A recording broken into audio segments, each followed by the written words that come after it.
Alright, so how do you use your Robinhood app? So right here is where you're gonna like set up your watch list and all your stocks and everything, but you're gonna like before you even do that, you want to search for some companies that you're interested in. This can give you like a list of popular stocks, some stocks that have some upcoming coming earnings dates, cryptocurrencies, cannabis stocks. You have some it's sharing a bunch of popular lists here, so it's giving you some options here to actually look into. It's not saying buy the stock. These are just popular options that other people have been looking into. So you definitely want to like do your research first before like making a solid decision. It is going to give you some information though, but I like to look beyond that, beyond the information that Robinhood provides me as far as buying stocks or even trading options. But yeah, it gives a lot of decent and up to date information. Some related to stocks that you currently own, but a lot of the times it's really not. And then right here is your messages, so it's gonna pretty much tell you what stocks you've purchased. It's verifying that your purchases are active. And if I go over here, it's just showing me what type of stocks that I have. Like the majority of my portfolio is stocks, a small percentage ETF and crypto. And then up here, you definitely want to check out your settings. So you can go through here to pretty much link your account. You can link your actually set up security. You definitely want to also make your transfers as well. So you can transfer money in and out of your account. You can set up two-factor authentication, so that's extra security. That way it protects your account from being hacked, and hackers do exist. But at the same time, Robin, you have to be fast about it if your account is ever hacked, and Robinhood will try to cancel the transaction and put your money back in your account if you're fast about it. But yeah, if it ever happens, just contact Robinhood and yeah. But two-factor authentication is very helpful. You would actually use either the Google or Microsoft Authenticator app, but it's typically much safer to go with the Google route. And I'll go to show you how to actually make your trade. So say I wanted to look for a stock.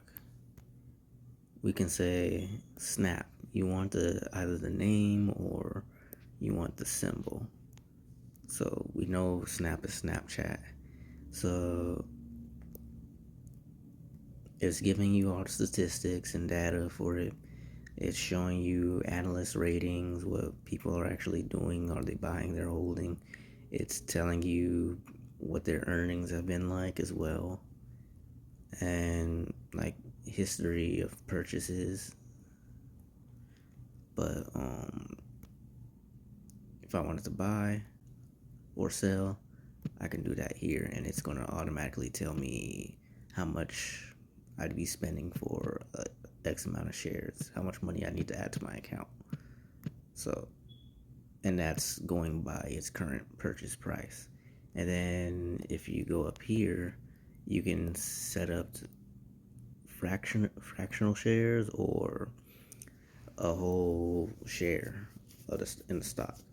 So if you use fractional shares, it's gonna pretty much just break up the shares and just kind of go by the dollar amount that you put in. So you can get less than a share or a whole share based on the money that you want to invest into it.